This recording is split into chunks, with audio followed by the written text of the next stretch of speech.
comic book movies, then, now, in the future. Let's talk about some of our favorite ones, some of the ones that we thought just completely bombed, and where comic book movies are going now and the culture that's embracing it. I don't want to. All right, everybody, we'll see you next time. Welcome back to the Martin and Shithead Show. We're going to talk about comic book movies today. We might as well just go in sequence order here. We're going to talk about the past first. What was the first comic book movie you remember watching? X-Men.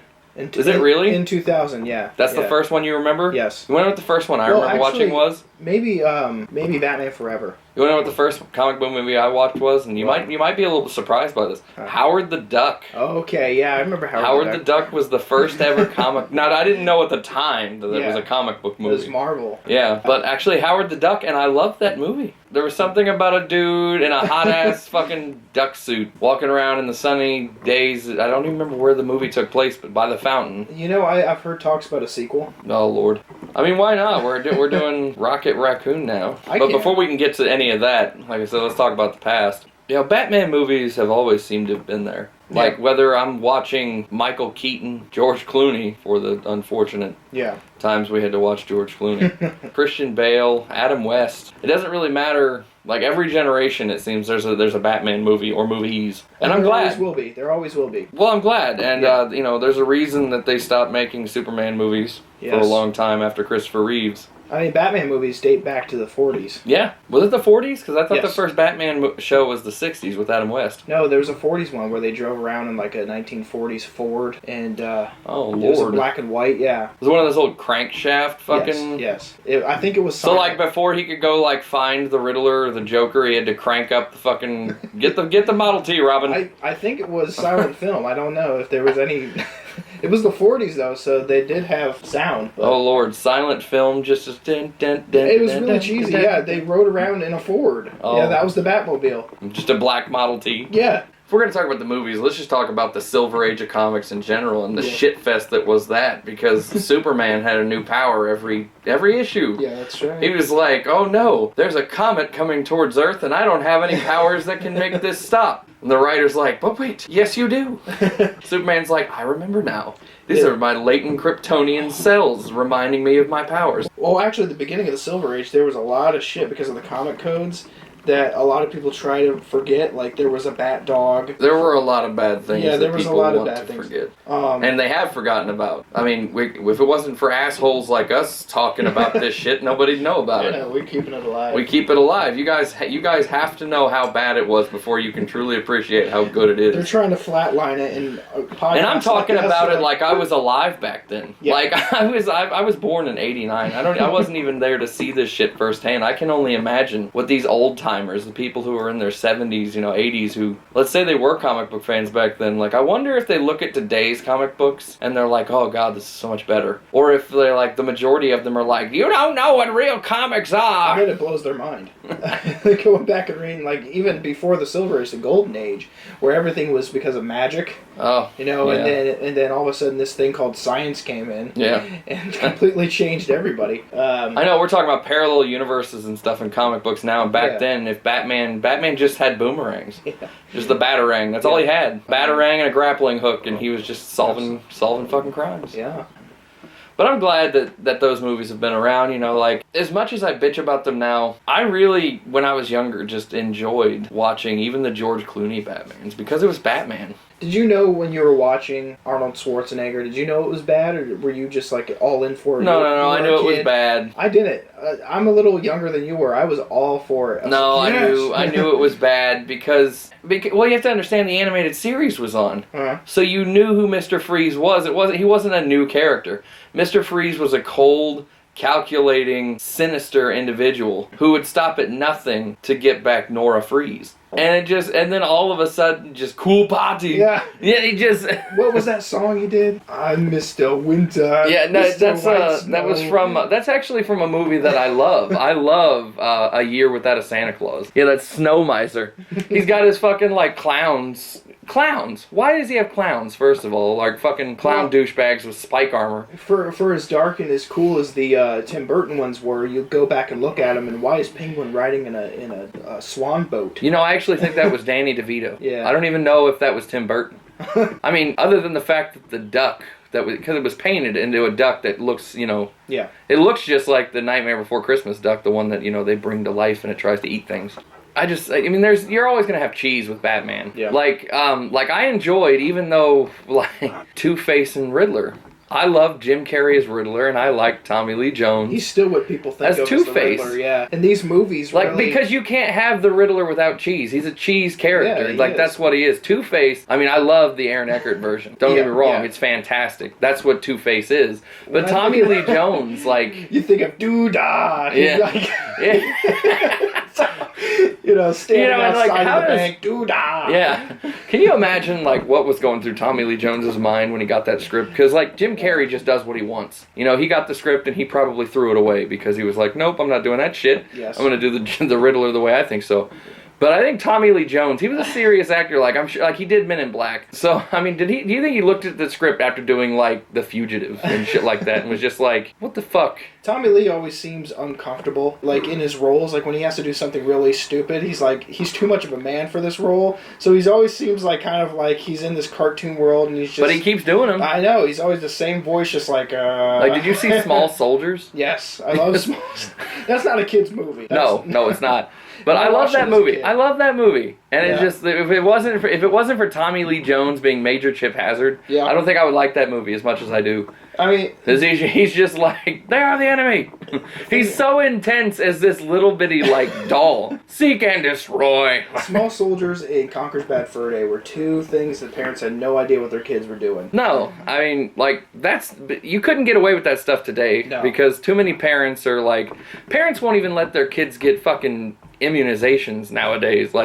Deadly diseases? You don't need those shots. Trying to shelter their kids from the whole entire world. Yeah. You couldn't get away with that shit now. But back then, I'm not, and no knock on my mom or anybody else's, because my parents were great parents. But, yeah, they had no idea.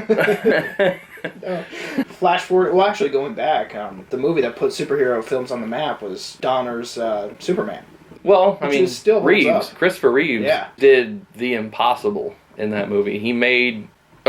Superman has always had two different types of fans. What I mean by that is you either love Superman or you fucking hate him. Yeah. There is no in between. Nobody says, Superman's cool, he's alright, I guess. Somebody says, oh my god, Superman's the shit. Or they're like, fuck him, Batman's awesome. There's always been those two kinds of people. Christopher Reeves in that movie made people who hate Superman go, this movie was pretty good. And it still holds up. And the fans that like Superman, I think they're the most bickering fans of all. It's Superman has to be this way, because even me and you, I thought you were going to kick me out of your car when we got into the discussion about Man of Steel, because I just didn't think he was interpreted right.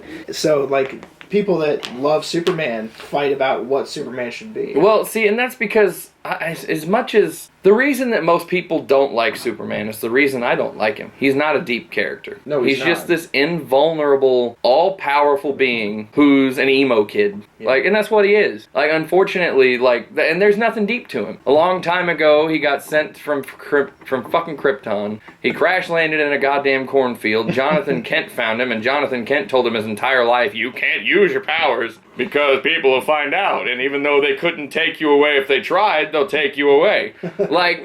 And so he grew up with this complex of, I don't know if I can use my powers because Dad said I can't cross the street. And you can see it in some of his comic book fights. Darkseid's, he's just invading the Earth. He's like, I'm gonna take this shit over. Superman's just like, I can't beat him. I don't know. They're like, really? Because we saw you punch a hole in Doomsday not fucking 5 issues before. Marvel, I think, it was always destined for Marvel to be this successful because they were trying shit from the 60s. They were the first ones to do cartoons. Then they went to really shitty made-for-television specials, like the Captain America one, where he pretty much ran around in a SWAT team uniform. Yeah. And then, they moved into movies, which their first attempts were stuff like Roger Corman's Fantastic Four, which was the worst comic book movie of all time. And then, which Fantastic Four was that? That's the one that never got released. And you have to get the bootleg. Oh yeah, you actually have to get the bootleg to get. Yeah, okay, yeah. And it's actually coming out finally. Did you see that bootleg? Yes. It was god awful. It was like Mr. Fantastic. This is how cheesy it was. He went to go extend his arm, and you could see a frontal shot of him extending his arm. Then it crudely cut, and you could tell the camera was moving with his arm. With his arm, yeah. Whoever that cameraman was terrible. Yeah, it was really bad, and it never saw the light of day, which is sad because Roger Corman was a great director, but that one just flopped. Obviously not. That was flop. Well, Roger Corman, he has made so many films. Like, he makes like seven a year, so he just does it. But I don't know where some of these directors find the fucking time. Yeah. I mean, let's like back to the Superman Batman dynamic. I mean, but even the greatness in the characters, I think, even show in the value of the movies. Like, because Batman, all the movies are good with the exception of 2. Well, in my opinion, with the exception of 1, because the Mr. Freeze, Poison Ivy. And, they even had great actors and actresses in that movie. You had Uma Thurman playing fucking Poison Ivy. You had Arnold Schwarzenegger, who's one of the best action stars of all time. Why the hell he didn't play Bane, I'll never know. Silverstone. Yeah. And you just had Alicia Silverstone. You had Chris O'Donnell was huge back then. George Clooney's a great actor. You had an all-star cast, and it was just shit. It was a shit script. It was like... idea. I mean, they made it even more cartoon than the cartoon. Like, there was the Batman animated series, which still holds up as one of the best cartoons ever made, in my opinion. Joel Schumacher went on record to say that those movies were strictly for toys. That's all he made them for. He wanted to sell They made toys. some cool toys. The reason that I'm glad Batman will always be around, though, is that Batman, and this goes back to me saying that Superman's not a deep character. Batman is. Like, there's so much surrounding Batman, whether it be his villains, his cohorts, the fact that Batman's actually insane. I read a Batman comic book the other day that was, it was Batman in a casket, and it was literally his funeral, and it was like Alfred was there, and all of his villains were there, and some of his teammates were there, like Superman was there, Nightwing was there, Batgirl was there, fucking Catwoman, the Riddler, Joker. Everybody was there, right? Talking about Batman and how he died, and every single person who came up to talk had a different story about how Batman died. And Batman the entire time is talking to himself. And he was talking to himself, and then eventually it's found out that he was actually talking to his mother. And they're talking, like, at the end of the comic, he's talking to his mom, and he's just like, so am I going to heaven? Am I going to hell? She's like, no. Like, she's like, don't you get it yet? When you're Batman, your punishment/salvation is being Batman. So the whole point of the comic was that, like, he died all those different ways because he just keeps getting reincarnated as Bruce Wayne. Like, he's so just... he's immortal? Yeah, kind of. Like, I'm sure it's not main story. Yeah. But that was such like a... And it just feeds even more into the whole he's fucking crazy. Because Batman's crazy. If the common fan today can't see that he's insane, then they're retarded. But well, that's why I kind of laugh when everybody talks about like Game of Thrones. I love Game of Thrones. Don't get me wrong, but everybody's just like, oh my god, everybody dies. I'm like, pick up a comic book. Like, you want to see a bunch of actually. There was a movie that came out recently called The Fault in Our Stars, and everybody was talking about, the movie and the book, and blah, blah, blah. I was at work, and these 2 girls that I work with were talking about The Fault in Our Stars and how sad it was. And I'm like, you want to see some sad shit? Read a fucking Batman comic. And they're like, what are you talking about? I was like, his parents at age 12 die in front of him. His girlfriend dies.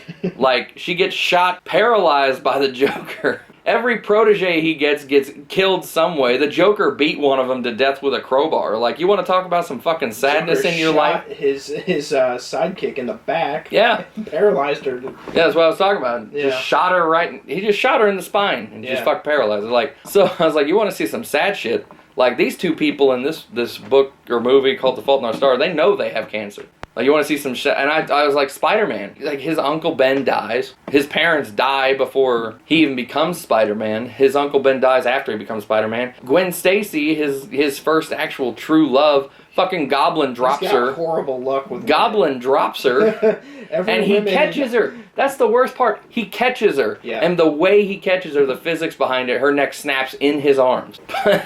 It's just gotten too much. But I'm just like, but that was my point. Like, yeah, it's like... Comics book, that's the beauty of comic books, and I've been waiting, and they're finally doing it now. They've finally brought the pageantry and storyline and everything that is a comic book into the film world. That's why so many women, I think, are actually starting to get into these movies now. Yeah. They're not just the action films. They're not just the action films that, like, they're not the Fast and the Furious, where it's just a bunch of fast cars going fast. An example of that is my wife would never in a million years sit down and watch an episode of Star Trek. but she loved the new movies because it has heart to them, and it has like, you know, love scenes, and Spock is, you know, in love with Uhura, which is stupid. And the way comic book movies are going now, it's like the third Batman movie that recently came out was almost too much. Like, it was epically awesome. Are we talking about The Dark Knight Rises? Yes, it was. Usually in a comic book movie, the formula is the bad guy comes, he does something, Batman comes in, and he stops him. But in this movie, Bane comes in, stops Batman, then you get to spend like an hour and a half in Bane's Gotham. And like, you got to spend time with Bane and his like... I love how they tied everything together. Like, Chris Nolan is a fantastic director. And I love how he just did what he wanted to with those movies. Yeah. Like, we had the first movie where he was taking on Scarecrow and Ra's al Ghul was behind it. And then something that I don't think anybody saw coming was when he let Ra's al Ghul die. That never happens. He wrote his own arc. Yeah. In the second movie, he was dealing with the Joker and Two-Face, and you could tell that he was clearly torn. You know, Two-Face was his friend, and the Joker was this just maniac. It was so good, and then in the third movie, you know, they tied it all back to Ra's al Ghul and the League of Assassins, and it was just fantastic. Yeah. It was intensely epic. Just like Man of Steel. It was like you're watching it in the theater, and it's like, this is almost too much. This is awesome. Movies are getting that way now. Like Avengers was like we're going to huge. talk about the present now. But I think the present started with Watchmen. That movie was... The Watchmen was fantastic. Hands down one of my favorite comic book films of all time. Well, it's one of the best graphic novels ever written, The Watchmen. It was. If you haven't read The Watchmen, go do that. But the movie, The Watchmen, I usually don't get into... Like, I get into movies, but I usually don't feel the movie. The Watchmen, I felt. Like, I felt the comedian. I felt what he felt. I felt what Rorschach felt. Tornness of Owlman. Yeah, Ozymandias even. Yeah. Like, I felt like he actually felt bad for what he was doing, but he understood that it was necessary. And Dr. Manhattan, you know, it was crazy. It was good because usually Alan Moore graphic novels aren't really interpreted well in film. Not normally. But that one was, like, hands down the graphic novel. Yeah, it was really... panel for panel. Yeah, it was really good. They kept that train rolling with X-Men, at least a little bit. Yeah, I think after 2 it fell apart. Because X-Men... Well, let's be honest here. It fell apart when they decided to cast Halle Berry as Storm. That's where it started to fall apart. Well, okay, because Hugh Jackman, they couldn't have gotten a better cast. Cyclops, not that I dislike the guy who played Cyclops, but they make Cyclops into such a little bitch. Cyclops is the leader of the fucking X-Men. It's not Wolverine. Wolverine's not the leader. Well, yeah, but when it comes... Like, okay, I will say something, though. When it comes to Jean, even in the comics, Cyclops loses all fucking grip on reality. And they kind of showed that, but they made Cyclops such a bitch in every scene. In my opinion, X2 is a fantastic comic film, but I do have a lot of gripes with the X-Men series because the continuity is completely out the window. Well, and they changed they actually fixed all of that. You haven't seen it, but it's Days of Future Past. I heard that it was supposed to go back, with the inside joke about that movie, it was supposed to go back and erase X3. They did. Well, they erased X1, 2, and 3. Good. Because they just erased that shit. They were okay I think X1 stuck around, but like I don't even think because what about First Class? First Class, fantastic. Well, did that go back and erase it? No, because that's not the First Class. It really wasn't. The First Class is Angel, Marvel Girl, Cyclops. You know, that's the First Class of X-Men. Yeah. The continuity of those movies pissed me off. Well, let's talk about it for a second, because, you know, we are talking with the past, present, and future. You can't evolve if you're not primitive. And X3 shows what a primitive movie is. It was shitty. Let's talk about the characters they ruined in the X-Men series. Like, first of all, like, they made Cyclops into such a little bitch. Like, okay, I don't particularly like Cyclops even, but he's not a bitch all the time. He's a badass. His powers are ridiculous, which they never show off. In the comic books, he's taken off his visor and fried 10 Sentinels. Like, he can do that. It's a dangerous power. Yeah. It's crazy. So they kind of fucked up that character. Halle Berry as Storm just makes me so sad. They took, with Storm, it's more heartbreaking because they took a fantastic character and they destroyed it. She was also a leader of the X-Men. Yeah. One of the worst comic book movies I've ever seen, and I own it, Wolverine Origins. Yeah, which was supposed to spawn off a bunch of origin films, which never got made because we were supposed to see a Magneto Origins after that. Actually, X-Men First Class was supposed to be like the Magneto origin. See, I don't care. I don't give a fuck what anybody says. I liked it. I liked that movie. I liked X-Men Origins. The only fuck up in that entire movie, in my opinion, was Deadpool. The only fuck up in that whole movie. I mean, there were continuity issues.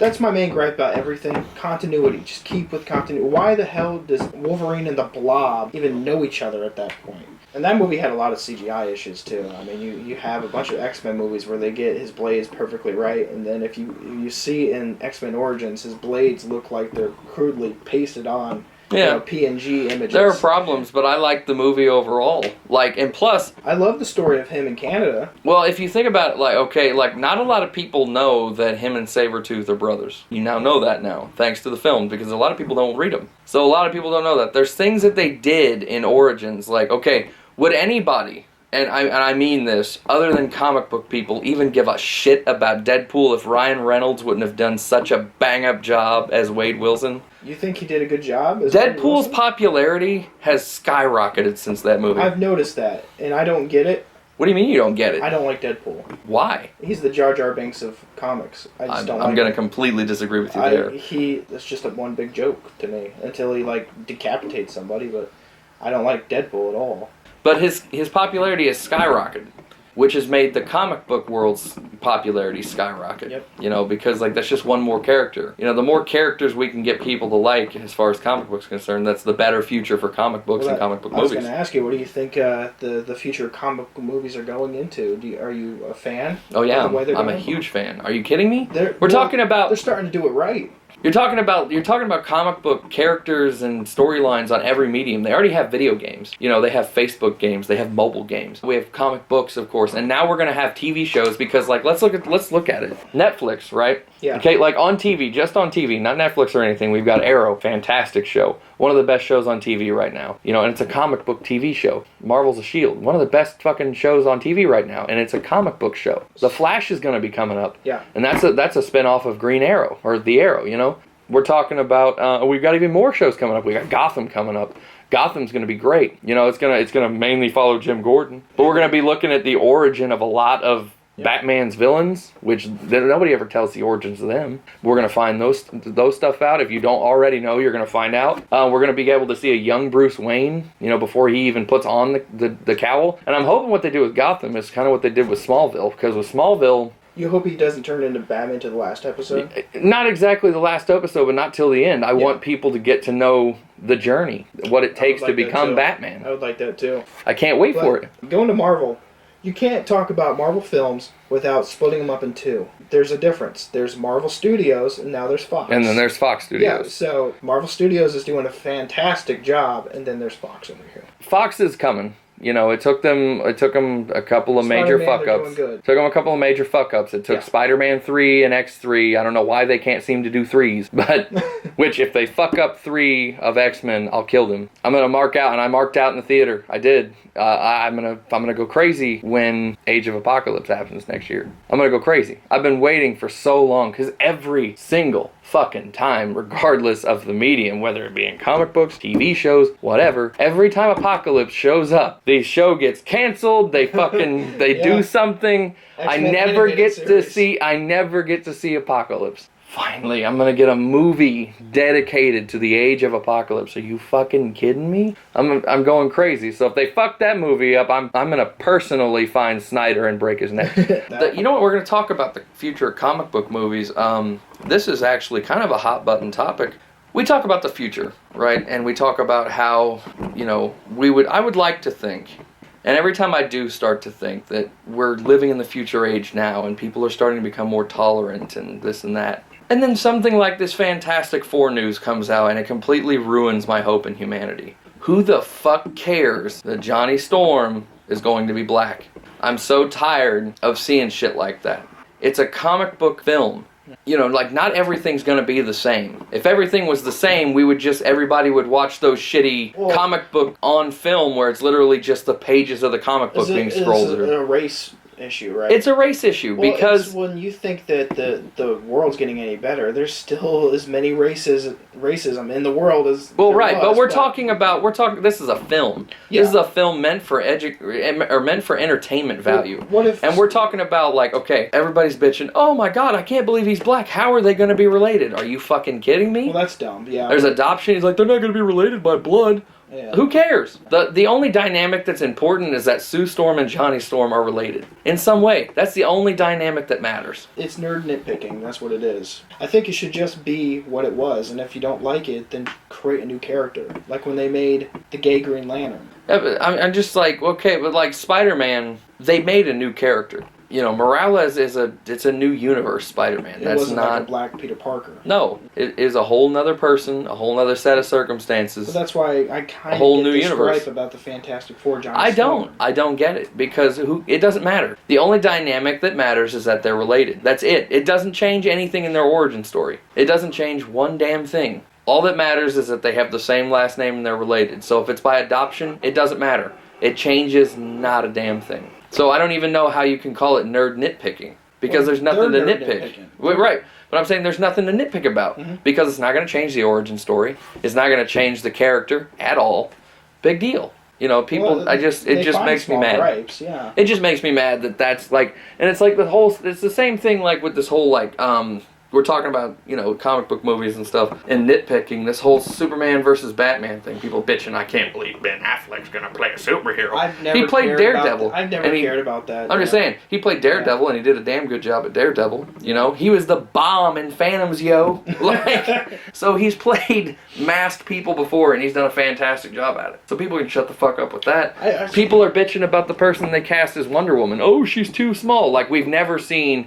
Chris Hemsworth was too small to play Thor, and look what happened. He beefed up like nobody's fucking business. Now, those things, she's tall. She's about 6 feet tall. Character and continuity is what I gripe about. Like the fact that they were talking about making her Kryptonian. If they do that, if they make her a descendant of Krypton, I'm gonna be so mad. I might walk out of the theater because now you're fucking with origin stories. Yep. Like that's where you're fucking like. That's where if you gripe about it because that's where you're fucking shit up. Because her whole character is based around the fact that she's born of a Greek goddess or a Greek. She stands alone. Yeah, she's supposed to be the Amazon. Yes. Like, she's supposed to be the daughter of Ares and her mother. So she's the daughter of a Greek god. She's supposed to be blessed by Athena with all of Athena's strengths and, you know, things of that nature. If she's Kryptonian, you fuck all that up. We bitch about, like, me and my roommate, we go back and forth on this all the time because, in my opinion, I don't care if they do fix it by having the real Mandarin show up. Iron Man 3 was a slap in the face to me and any real Iron Man fans out there. They made a mockery of Iron Man's greatest fucking villain and his greatest storyline. His greatest storylines are when he's taking on the Mandarin because it's magic taking on science. It's Tony Stark having to think his way through an arcane situation. But it was brilliant.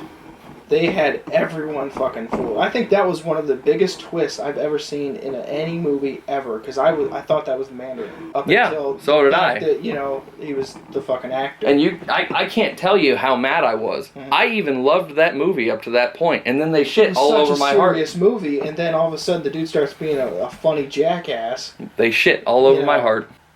And they had a great actor. Ben Kingsley would have been great as the actual Mandarin. Like, they tried to fix it. You know those Marvel one-shots they do? Well, they did a Marvel one-shot during Thor 2. You know, if you got the Blu-ray release, or maybe it was just the DVD release period. But if you got, there's a guy who says, you know, the 10 rings, you know, the real Mandarin wants to meet you. I don't care. I don't care that they're fixing it. My roommate Wes, he loves it. He loves it. He eats it up. He thinks that it's fine because they're fixing it. That's bullshit. You know, they didn't fix it. They fixed it in extra on a DVD where numerous people aren't going to fucking see it. Well, even so, like it leads into the fact that he's going to be in the next movie. Iron Man 4 will be the Mandarin. I don't know, I can't get past the outrage. Like, yeah, it was a brilliant move of, you know, they duped me. They did. They got me. But I'm so angry that they made a mockery of what's supposed to be Iron Man's most deadly villain. He better be the deadliest villain we've ever seen in a comic book film with the way they did it. Because the Mandarin, the character of the Mandarin, would not stand for that shit. But you shit on my heart. Yeah. Shit on my heart. You played with my emotions, and you have to pay. Yeah. Like, and by pay, I mean I'm going to pay to see Iron Man 4.